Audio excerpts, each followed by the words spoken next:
Jangan-jangan zikir kita itu kalau egois kita tidak sedang menyebut-nyebut Allah. Mungkin kita bisa jadi nanti menyebut-nyebut diri kita sendiri. Nah, berzikir dengan membesarkan diri kita sendiri.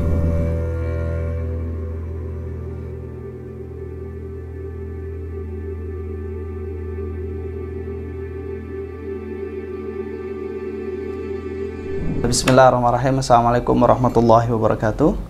Alhamdulillahirrahmanirrahim. Senang sekali kita bisa menyapa teman-teman sekalian dimanapun Anda berada dalam rangkaian kajian bincang kitab Risalah Adab Sulukil Murid, kitab yang berisi tentang amalia-amalia praktis dalam proses perjalanan kita menuju Allah Subhanahu wa Ta'ala, yang ditulis oleh seorang sufi besar, yaitu Imam Abdullah bin Alawi Al-Haddad. Sebelumnya kita telah membahas tentang makna taubat, kemudian persiapan seorang murid yang hendak berjalan kepada Allah untuk memperbaiki dirinya.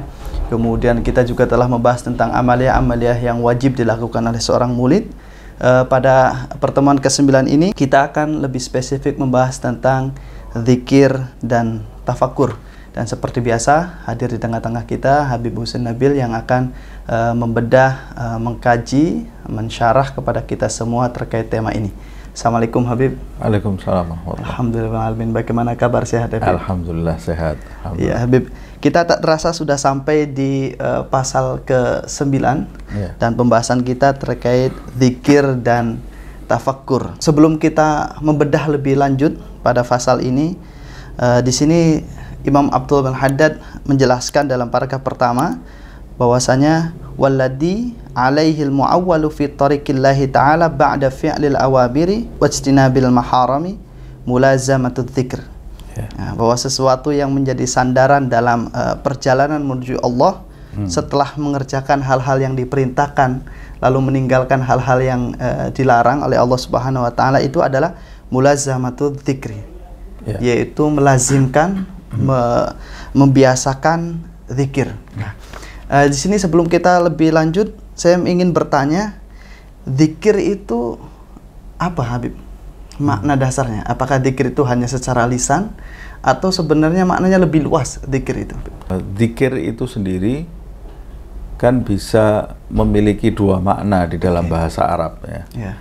Zikir itu bisa berarti bermakna mengingat, bisa juga bermakna menyebut.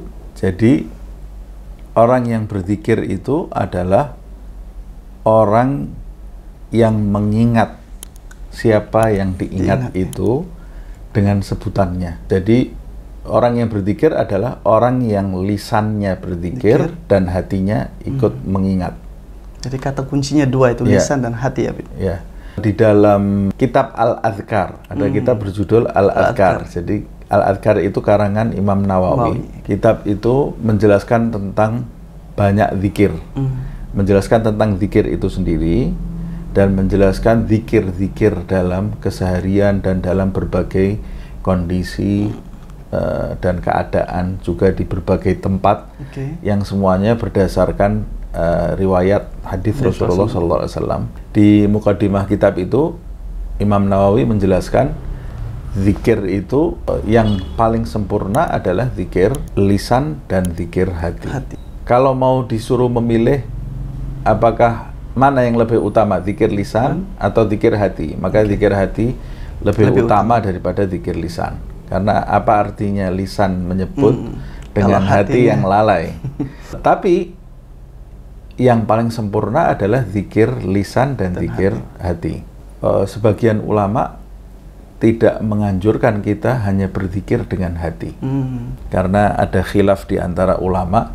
Bagi mereka yang hanya berzikir dengan hati itu, apakah terhitung mereka berzikir atau tidak?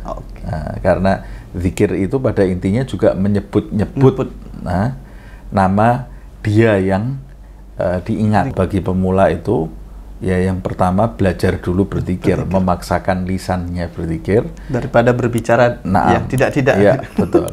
Kemudian baru memaksakan hatinya untuk tidak lalai pada saat berzikir.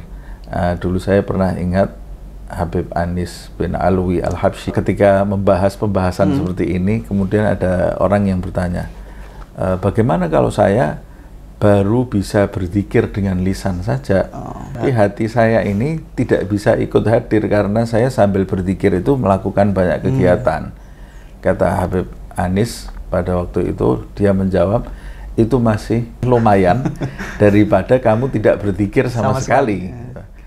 Minimal yang kamu dapat dari zikirmu itu, pertama, pahala dari Allah Subhanahu wa Ta'ala. Yang kedua, kamu tidak menggunakan lisanmu untuk bermaksiat atau mengucapkan hal yang sia-sia, minimal. Tapi yang dimaui oleh para ulama adalah kita berzikir dengan lisan dan dengan hati, karena zikir dengan lisan dan dengan hati itu yang akan menimbulkan dampak dalam kehidupan. Ya Habib, kan banyak sekali ya kita zikir-zikir yang dihimpun oleh para ulama. Ada hizib-hizib, ada hizib Nawawi, kemudian Muhaddad juga, ada Wiridul Latif, itu juga zikir-zikir yang membuat hati kita bening dan sebagainya. Kemudian ada Khulasatul Madad. Lah, itu kan zikir yang kadang setiap waktu kita harus ini, pagi ada zikir, siang ada zikir, malam ada zikir, sebelum tidur zikir, bangun tidur zikir, sebelum sholat juga ada zikir, setelah sholat juga zikir. Apakah zikir itu hanya sekedar membaca ritual-ritual seperti itu, atau sebenarnya saat kita menolong orang, saat kita membantu, itu juga bagian dari zikir? Seperti yang saya sampaikan tadi, zikir itu kan pada intinya adalah mengingat Allah Subhanahu wa Ta'ala. Jadi kita itu diperintahkan setiap dalam berbagai kondisi kita itu selalu ingat kepada Allah Subhanahu wa Ta'ala. Tapi Allah Subhanahu wa Ta'ala juga memerintahkan kita menyebut-nyebutnya. Menyebut-nyebutnya dengan lisan kita, disertai dengan mengingatkan. Makanya di dalam ayat Allah juga berfirman, wadhkurisma rabbika, sebutlah nama Tuhanmu.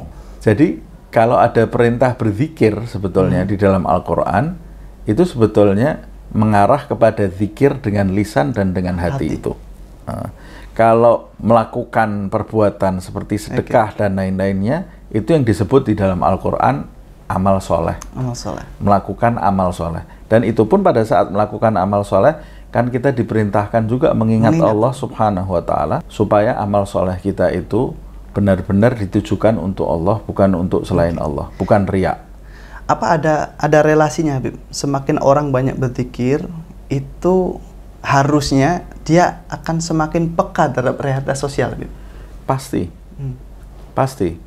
Orang yang selalu mengingat Allah Subhanahu wa Ta'ala, pasti hatinya dicurahi rahmat oleh Allah Subhanahu wa Ta'ala, dicurahi kasih sayang, cinta yang melimpah sekali.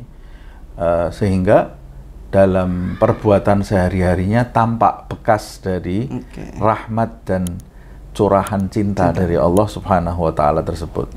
Kecuali kalau dia zikirnya hanya sekedar menyebut-nyebut tanpa menghadirkan hati, menyebut-nyebut dengan kelalaian. Gitu ya. Nah, seperti yang saya sebutkan tadi, kalau sekedar ritual menyebut-nyebut Allah Subhanahu wa Ta'ala tanpa hati yang hadir, maka bekas dari zikir itu tentunya tidak akan sampai ke hati, walaupun masih ada manfaatnya. Dia dapat pahala dan lisannya dia gunakan untuk menyebut-nyebut Allah Subhanahu wa Ta'ala, bukan untuk bermaksiat. Ya, jadi bisa kita simpulkan bahwasanya kita harus introspeksi diri, apakah zikir kita ini sudah berbuah kepada kepekaan kita kepada sosial ataupun tidak. Nah, kalaupun ternyata kita banyak zikir, kemudian kita belum peka terhadap realitas sosial di depan kita, ya itu bisa menjadi pertanyaan bagi kita, Habib. Betul. Nah, jika hal yang demikian terjadi, Habib, orang yang berzikir tapi dia asik dengan dirinya, tidak peka terhadap realitas sosial. Ya, itu hamba yang egois menurut saya. Allah Subhanahu wa Ta'ala tidak suka dengan hamba yang egois. Nabi sendiri kan bersabda di dalam riwayat disebutkan, laisa minna man la yahtam bi amrina falaisa minna, dalam hadis. Siapa yang tidak memperhatikan kondisi kami, Nabi menisbatkan umatnya itu dengan dirinya, gitu ya. Siapa yang tidak memperhatikan kondisi kami, maka dia bukan dalam kelompok kami. Nah, apa artinya kita duduk berzikir tapi tidak termasuk dalam kelompoknya sebaik-baik ciptaan Allah, Nabi Muhammad SAW. Nah, kalau kita mau mendekat kepada Allah Subhanahu Wa Taala, maka kita harus berada di kelompok Muhammad SAW. Jangan-jangan zikir kita itu kalau egois, kita tidak sedang menyebut-nyebut Allah. Mungkin kita bisa jadi nanti menyebut-nyebut diri kita sendiri. Nah, berzikir dengan membesarkan diri kita sendiri. Nah, merasa diri kita lebih hebat daripada orang lain. Padahal kan tujuan dari zikir itu sendiri mengenali siapa Sang Pencipta. Nah, ketika kita mengenal siapa Sang Pencipta, kita pasti kagum dengan ciptaan-ciptaannya, memperhatikan ciptaannya. Zikir yang paling pokok itu sholat. Di dalam sholat itu terdapat zikir, terdapat doa. Di dalam sholat itu sendiri Allah berfirman di dalam ayat suci Al-Quran, Inna sholata tanha anil fahsya wal munkar. Ada realitas sosialnya di situ, ada korelasinya. Selalu dikaitkan. Perintah Allah, alladzina amanu wa amilus shalihat. Beriman dan beramal soleh. Beramal soleh itu berbuat perbaikan di muka bumi ini.